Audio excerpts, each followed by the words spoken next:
برادران اسلام، میرے دینی بھائیوں، بزرگوں اور دوستوں،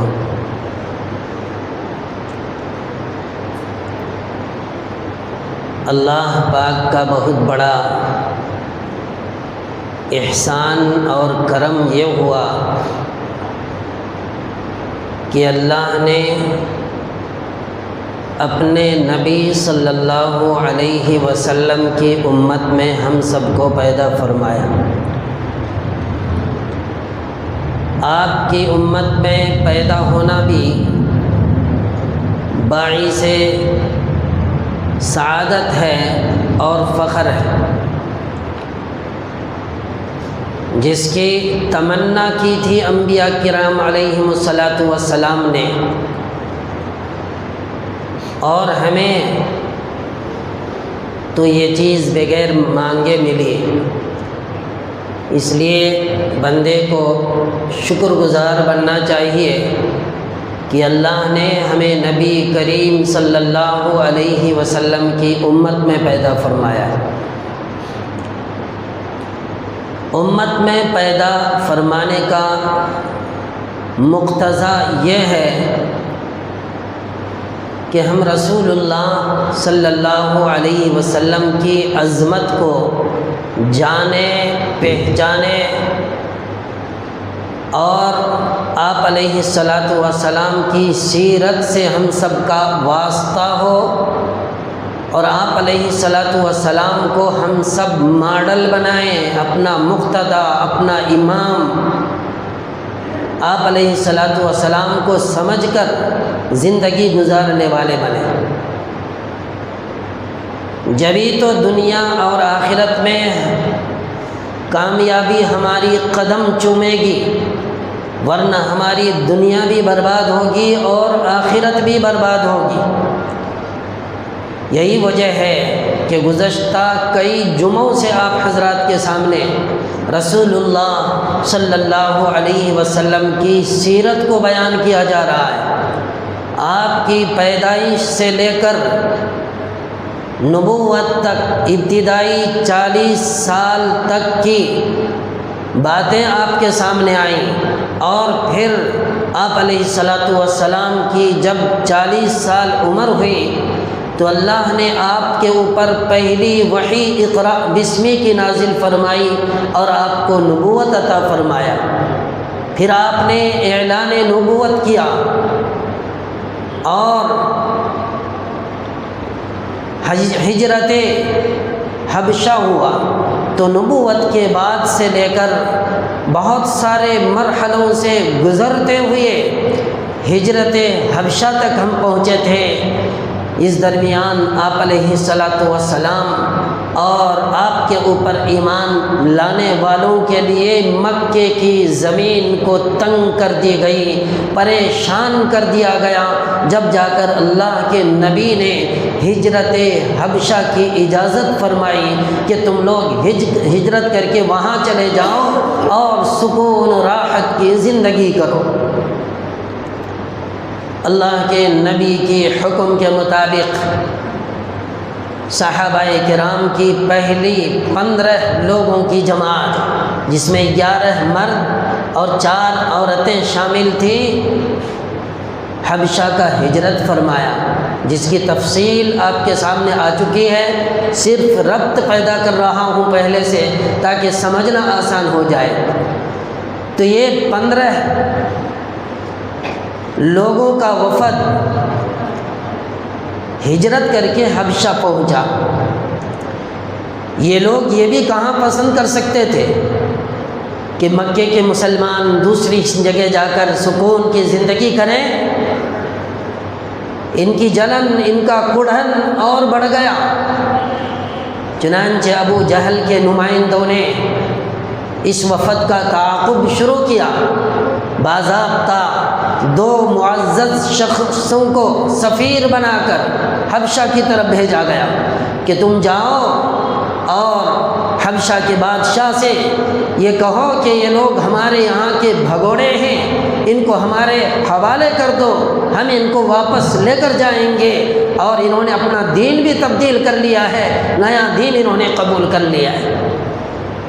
چنانچہ لوگ گئے اور مختصر یہ کہ حبشہ کا جو بادشاہ تھا نجاشی، ان کے سامنے تحفے تحائف پیش کرنے کے بعد دربار تک رسائی ہوئی، اور بادشاہ اور ان کے درباریوں سے کہا کہ یہ لوگ ہمارے یہاں سے بھاگ کر آئے ہیں، انہوں نے ہمارا دین چھوڑ دیا ہے، ایک نیا دین قبول کر لیا ہے، لہٰذا ان کو ہمارے حوالے کیجیے۔ دوستو، نجاشی بادشاہ اگرچہ عیسائی تھا لیکن تھا بڑا سمجھدار اور سنجیدہ۔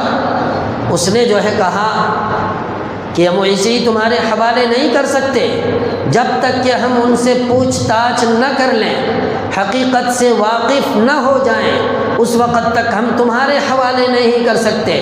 چنانچہ ان کو بھی بلایا گیا دربار کے اندر، باضابطہ پوچھا کہ تم نے جو نیا دین قبول کیا ہے ذرا بتاؤ تو صحیح کہ وہ دین کون سا ہے اور کیسا دین ہے، تم اور یہاں آئے تو کیوں آئے، کس لیے آئے؟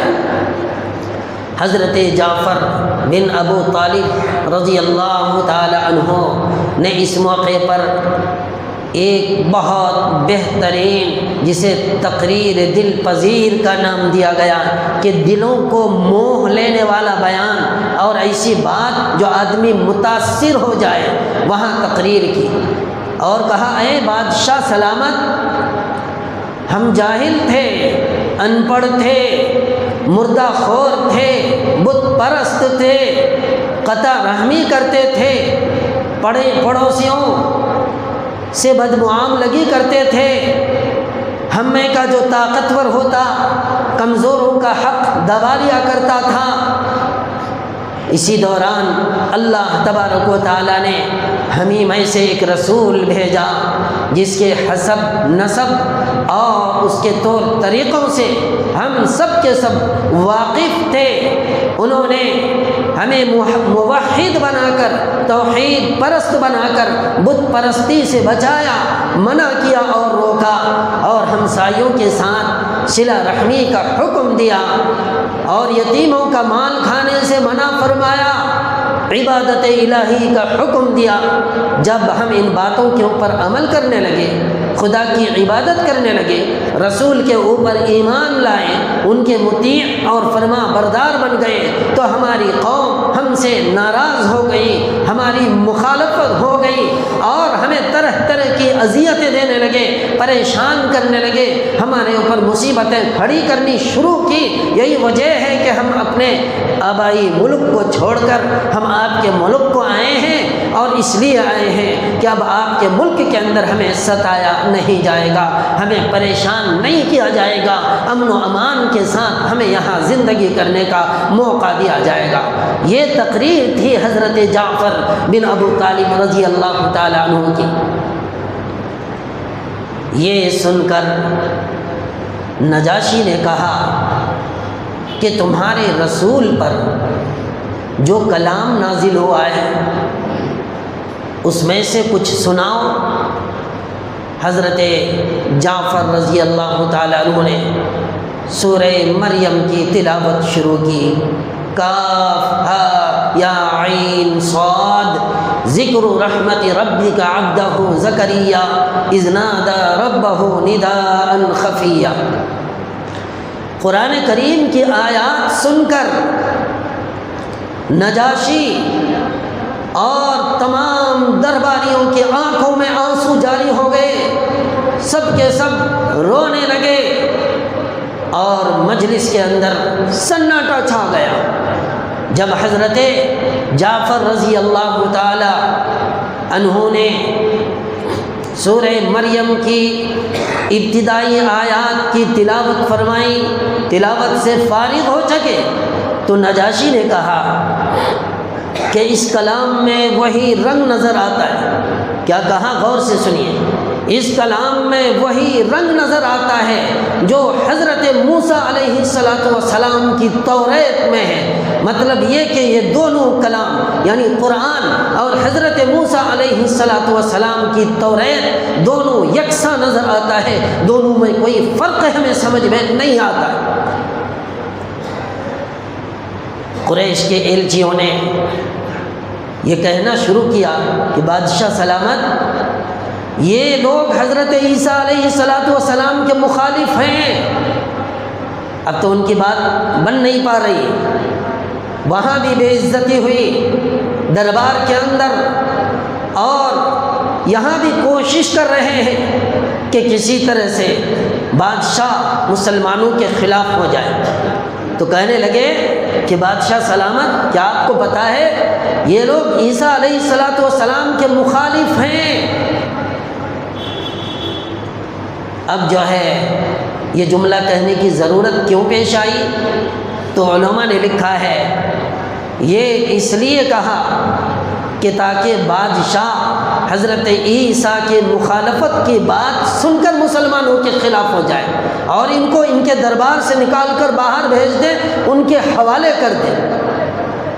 الغرض حضرت جعفر رضی اللہ تعالیٰ عنہ نے جیسے ہی سنا فوراً جواب دیا، اور بڑا بہترین جواب دیا۔ فرمایا هو عبد اللہ ورسولہ وکلمۃ القاها الی مریم وروح منہ۔ کیا فرمایا کہ ارے میرا اور سارے مسلمانوں کا عقیدہ یہ ہے کہ حضرت عیسیٰ علیہ السلام اللہ کے بندے اور اس کے رسول ہیں، هو عبد اللہ ورسولہ، اور فرمایا یہ ایسا کلمہ ہے وکلمۃ القاها جس کو اللہ پاک نے حضرت مریم علیہ السلام کی طرف ڈالا، اور یہ اللہ کا روح ہے۔ دوستو اتنا کہنا تھا کہ بادشاہ سلامت نجاشی متاثر ہوا، اور نجاشی نے کہا کہ تمہارا یہ عقیدہ بالکل درست ہے اور یہ بات بالکل معقول ہے اور ماننے کے لائق ہے کہ حضرت عیسیٰ علیہ السلام اللہ کے بندے اور اس کے رسول تھے، اور ایک ایسا کلمہ ہے جس کو اللہ نے حضرت مریم علیہ السلام کی طرف ڈالا۔ اتنا کہنا تھا کہ اس کے بعد جو ہے یہ لوگ خاموش ہوئے، اور نجاشی نے ان لوگوں کو یعنی قریش کے ایلچیوں کو ناکام وہاں سے واپس کر دیا۔ تو یہ لوگ بادشاہ کے دربار میں ذلیل ہوئے، رسوا ہوئے کہ جو مہاجر مسلمان تھے ان کو یہاں سے اپنے قبضے میں لینے کے لیے آئے تھے، لیکن اللہ کا کرنا ایسا ہوا کہ دربار سے یہ لوگ بے عزت ہو کر نکل گئے۔ اور یہی نہیں بلکہ تحفے جو تحائف بادشاہ کو اور ان کے درباریوں کو دینے کے لیے لے کر آئے تھے، بادشاہ نے کہا یہ سب کے سب تم لے کر چلے جاؤ۔ ایک لمبی تقریر ہوئی اور بہت ساری باتیں یہاں آئیں۔ اس کے بعد جو ہے یہ لوگ چین سکون کے ساتھ حبشہ کے اندر رہنے لگے، آزادی کے ساتھ اپنے مذہب کے اوپر عمل کرتے رہے، جب تک رہنا مقدر تھا تب تک وہاں رہے۔ ادھر مکے کے اندر کیا ہوا؟ آقا مدنی جناب محمد الرسول اللہ صلی اللہ علیہ وسلم مکے ہی میں تھے۔ آپ کو پتہ ہے کہ ہر جگہ ناکامی ہوئی، اور ہر ناکامی کے بعد ظلم و ستم کا سلسلہ نبی کے اوپر ایمان لانے والوں پر جو ہے بڑھتا رہتا تھا۔ جب ایک ایک کر کے وہاں جانے لگے، اس موقع پر بھی ظلم و ستم مزید بڑھا دیا گیا، نبی کو خانہ کعبہ کے اندر جانے سے روک دیا گیا، صحابہ کے اوپر ظلم و ستم کی حد کر دی گئی۔ مگر دوستو ایک ایک اسلام کے اندر اضافہ ہوتا رہتا۔ یہاں اس موقع پر حضرت حمزہ رضی اللہ تعالیٰ عنہ کے اسلام لانے کا ایک ذریعہ یہ بنتا ہے کہ قریش مکہ نبی کریم صلی اللہ علیہ وسلم کی عداوت میں دیوانے ہو گئے تھے، دیوانے۔ جس طرح اسرائیل اس وقت غزہ کے مسلمانوں کو مارنے اور ان کے اوپر ظلم و ستم ڈھانے میں دیوانے ہو گئے ہیں، انسانیت ان کے اندر سے نکل چکی ہے۔ ایک ظالم وحشی ان کو کہا جا سکتا ہے کہ انسان تو ہے لیکن ان کے اندر انسانیت نام کی کوئی چیز نہیں۔ چھوٹے چھوٹے بچوں کے چھیتڑے اڑائے جا رہے ہیں، ان کے گلے کو دبایا جا رہا ہے، لیکن قربان جائیے ان لوگوں کے اوپر، اللہ ان کے اوپر اپنی خصوصی رحمتوں کا نزول فرمائے کہ چھوٹا سا بچہ ظالم وحشی گردن دبا کر اسے قتل کرنا چاہتا ہے، اخیر میں اسے قتل ہی کر دیا، لیکن اس وقت اس چھوٹے سے معصوم بچے کی زبان سے اگر کوئی جملہ نکل رہا ہے تو اشہد ان لا الہ الا اللہ واشہد ان محمد رسول اللہ، یہ الفاظ نکل رہے ہیں۔ ان کا ایمان تو دیکھیے۔ اسی لیے دین کی محنت کی ضرورت ہے، نبی کے سیرت کو سننے اور مطالعے کی ضرورت ہے کہ نبی کی عظمت بڑھے۔ ہمارا صرف نام مسلمان ہے، کام سے تو ہم بالکل ہاتھ دھو چکے۔ تو بہرحال ایسا ہی نبی کریم صلی اللہ علیہ وسلم کے اوپر عداوت اور ظلم و ستم کرنے میں قریش مکہ اور وہاں کے کفار مشرکین سب کے سب دیوانے ہو گئے تھے۔ ایک روز کا واقعہ ہے کہ حضرت صلی اللہ علیہ وسلم کوہ صفا پر یا صفا پہاڑی کے دامن میں کسی جگہ تشریف فرما تھے۔ ابو جہل اتفاقاً ادھر کو آ نکلا، دیکھا نبی کریم صلی اللہ علیہ وسلم تنہا بیٹھے، تو آتے ہی اس نے سخت سست اور نازیبا کلمات، ناپسندیدہ الفاظ، گالی گلوج کرنا شروع کر دیا۔ نبی کریم صلی اللہ علیہ وسلم کو برا بھلا کہنا شروع کر دیا۔ قربان جائیے ساری کائنات کے سردار سرور کونین محمد الرسول اللہ صلی اللہ علیہ وسلم پر کہ آپ نے ایک لفظ بھی جواباً نہیں کہا، خاموشی سے آپ سنتے رہے اور یہ گالیاں دیتا رہا، بکتا رہا۔ جب آپ نے کوئی جواب نہیں دیا تو اس نے مزید جرأت یہ کی کہ ایک پتھر اٹھایا اور ساری کائنات کے سردار کو مارا۔ اس مارنا تھا، آپ زخمی ہو گئے، لہو لہان ہو گئے، آپ کے جسم سے خون نکلنا شروع ہو گیا۔ لیکن اس وقت بھی آپ علیہ الصلاۃ والسلام نے کچھ نہیں کہا، خاموشی اختیار کرتے ہوئے آپ نے اپنے گھر کی طرف راہ لی، گھر چلے گئے۔ یہ سارا ماجرا ابو جہل کی لونڈی وہ دیکھ رہی تھی۔ حضرت حمزہ رضی اللہ تعالی عنہ آپ کے چچا تھے، ان کو آپ سے بڑی محبت تھی، بڑی شفقت تھی، بڑا پیار تھا، لیکن آپ ابھی تک جو ہے مسلمان نہیں ہوئے تھے، اسلام نہیں لائے تھے، کفر و شرک ہی کے اندر مبتلا تھے، لیکن تھے بھتیجا اور تھی ان سے محبت۔ چنانچہ ان کی عادت یہ تھی کہ وہ صبح کے وقت تیر کمان لے کر جنگل کی طرف نکلتے اور شکار کرنے کا آپ کو بڑا شوق تھا۔ جنگل کی طرف نکلتے، شکار کرنے لگتے، دن بھر شکار کرتے رہتے، شکار کی تلاش اور اس کی جستجو میں مصروف رہتے۔ جب شام ہوتی واپس آتے اور واپس آنے کے بعد سب سے پہلے خانہ کعبہ جا کر طواف کرتے، پھر اپنے گھر کی طرف جاتے۔ یہ ان کی عادت اور ان کا معمول تھا۔ اب حضرت حمزہ رضی اللہ تعالی عنہ حسب معمول جب شکار سے واپس آئے تو راستے ہی میں وہ لونڈی جو ابو جہل کی تھی ان سے ملاقات ہو گئی، اس نے سارا ماجرا سنا دیا۔ ابو جہل کا نبی کریم صلی اللہ علیہ وسلم کو گالی دینا، آپ کو برا بھلا کہنا، آپ کو پتھر سے مارنا، آپ کا صبر و تحمل کے ساتھ بغیر کچھ جواب دیے گھر کی طرف چلا جانا، یہ ساری چیزیں تفصیل کے ساتھ اس لونڈی نے سنا دی۔ کسے؟ حضرت حمزہ رضی اللہ تعالیٰ عنہ۔ ابھی ایمان نہیں لائے۔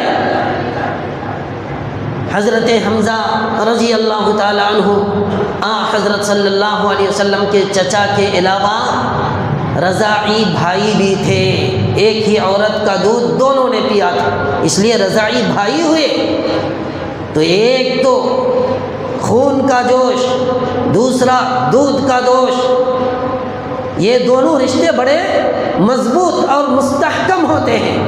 ان دونوں رشتوں کی وجہ سے کہ آپ کے خون اور دودھ کا جوش ان کو از خود رفتہ کر دیا، یعنی آپ غصے سے بھڑک اٹھے کہ میرے بھتیجے کو ابو جہل نے ایسا اور ویسا کیا۔ چنانچہ آپ جو ہے سب سے پہلے خانہ کعبہ کے اندر داخل ہوئے اور اطمینان کے ساتھ طواف کیا۔ طواف کرنے کے بعد سب سے پہلے اس جماعت کی طرف متوجہ ہوئے جہاں ابو جہل بیٹھا باتیں کر رہا تھا اور ویل فیل بک رہا تھا۔ حضرت حمزہ رضی اللہ تعالیٰ عنہ سیدھا وہاں گئے، جانے کے بعد اپنی کمان کو نکالا اور اس زور سے بغیر کچھ کہے پوچھے بتائے ان کو اس زور سے مارا کہ ابو جہل کا سر پھٹ گیا اور ان کے سر سے خون نکلنے لگا۔ اس کے بعد مخاطب کر کے کہا، کیا کہا کہ اے ابو جہل، میں بھی محمد صلی اللہ علیہ وسلم کے دین پر ہوں، میں بھی محمد صلی اللہ علیہ وسلم کے دین پر ہوں، وہی کہتا ہوں جو وہ کہتا ہے، وہی کرتا ہوں جو وہ کرتا ہے۔ اب تمہارے اندر اگر ہمت ہے اور جرأت ہے تو سامنے آ کر بول اور بتا کہ تو آخر چاہتا کیا ہے۔ مگر وہاں جو ان کے دوست احباب بیٹھے ہوئے تھے ابو جہل کے، ان کو بڑا غصہ آیا اور ان کی حمایت میں کھڑے ہو گئے کہ حضرت حمزہ سے مقابلہ کریں، لیکن ابو جہل نے ہی ان کو بٹھا دیا اور کہنے لگا کہ دیکھو بات یہ ہے کہ زیادتی میں نے ہی کی ہے، غلطی میری ہی ہے کہ میں نے اس کو چھیڑا ہے، کیونکہ ان کے تیور دیکھ کر اور حضرت حمزہ کا کلام، ان کا انداز دیکھ کر ان کو شک ہونے لگا تھا کہ کہیں اینا ہو نہ جائے یہ طیش میں آ کر مسلمان ہو جائے، لہٰذا مسلمان ہونے سے روکنے کے لیے ان کو اس طرح کی باتیں سنانا مقصود تھا۔ چنانچہ کہنے لگا کہ نہیں میری ہی زیادتی ہے، اور حضرت حمزہ اگر بدلہ نہ لیتے تو بغیرت سمجھے جاتے، اس لیے جو ہے انہوں کا بدلہ لینا ضروری تھا، اسی وجہ سے انہوں نے بدلہ لیا۔ اتنا کہہ کر جو ہے ان لوگوں کو خاموش کر دیا اور وہ لوگ بیٹھ گئے۔ حضرت حمزہ رضی اللہ تعالیٰ عنہ وہاں سے نکلے اور اپنے بھتیجے جناب محمد الرسول اللہ صلی اللہ علیہ وسلم کے پاس آئے۔ اب کہنے لگے، بھتیجے کا دل بڑھانا چاہتے ہیں، بڑا کرنا چاہتے ہیں، کہتے ہو بھتیجا اب تو تمہیں خوش ہو جانا چاہیے۔ کیا کریں؟ اب تو تمہیں خوش ہو جانا چاہیے کہ میں نے تمہارے دشمن سے تمہارا بدلہ لے لیا ہے، جس طرح تمہارے سر سے خون نکالا تھا، تمہارے جسم سے خون کے فوارے نکلے تھے، اسی طرح میں نے بھی بدلہ لے لیا ہے، میں نے بھی اس کی پٹائی کر دی اور اس کا خون نکالا ہے، لہٰذا اب تو خوش ہو جاؤ۔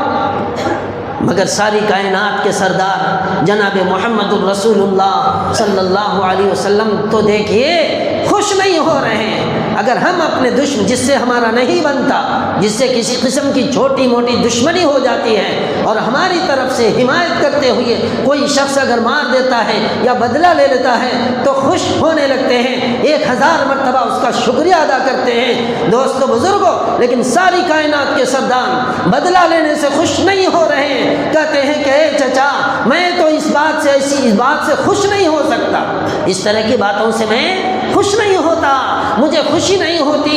ہاں اگر آپ ایمان لے آئیں، ہاں اگر آپ مسلمان ہو جائیں، ہاں اگر آپ کلمہ پڑھ لیں، اشہد ان لا الہ الا اللہ و اشہد ان محمد رسول اللہ، تو اس بات سے میں خوش ہو سکتا ہوں۔ میری خوشی کی چیز یہ ہے۔ تو دیکھیے فکر کتنی ہے آقا مدنی جناب محمد الرسول اللہ صلی اللہ علیہ وسلم کی، کہ موقع سے آپ نے دین کو پیش کیا، چچا ہونے کے باوجود آپ نے موقع کا فائدہ اٹھاتے ہوئے ان کو فرمایا، اشارہ اس بات کی تھا کہ میری فکر یہ ہے کہ آپ جہنم سے بچ کر جنت کے اندر آ جائیں، کلمہ پڑھ کر مسلمان ہو جائیں، اپنی آخرت بھی اور دنیا بھی سنبھال لیں۔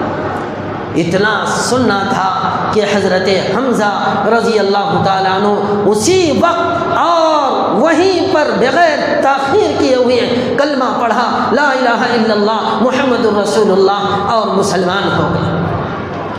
یہ حضرت حمزہ رضی اللہ تعالیٰ عنہ ہیں۔ تو اسلام ایسے ہی نہیں پھیلا، اس کو جتنا جو دبائے گا اتنا ہی یہ پھیلے گا، اور اخیر میں انشاءاللہ اسلامی حکومت قائم ہوگی۔ لیکن اس سے پہلے بمباری بھی ہوگی، اس سے پہلے پیاس کی شدت سے لوگ تڑپیں گے بھی، بھوک کی شدت کی وجہ سے لوگ مریں گے بھی، لوگوں کے اوپر ساری دنیا ایک طرف ہو کر مسلمانوں کو ختم کرنے کی کوشش کریں گے، جیسا کہ حالات ہمیں نظر آ رہے ہیں۔ اسلام یہ ختم ہونے کے لیے نہیں آیا، یہ پھیلنے کے لیے آیا ہے۔